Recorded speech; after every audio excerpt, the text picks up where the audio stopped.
Nous sommes présentement dans un verger abandonné qui fait partie de la réserve Goat à Mont-Saint-Hilaire.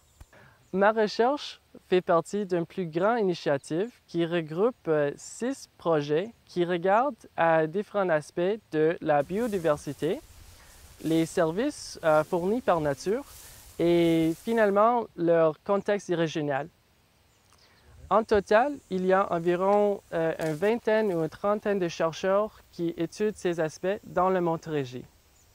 Au sud Québec, les fermiers qui ont des pommiers, les producteurs de pommes, louent des ruches pendant une période de 2 semaines, des ruches des abeilles de miel, pour polliniser leur culture. Mais en même temps, il y a toute une diversité des abeilles sauvages qui butinent les fleurs aussi.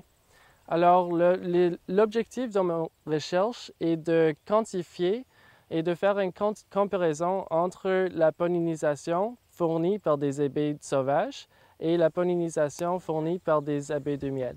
C'est important de voir quelles espèces sont présentes parce que chaque espèce a des différentes efficacités dans la pollinisation des pommiers. Alors, vous avez comme les bourdons qui sont beaucoup plus vite que des autres abeilles qui s'appellent les andrina. Alors, un bourdon peut visiter environ 18 fleurs par minute, mais un andrina peut-être juste 5 ou 6.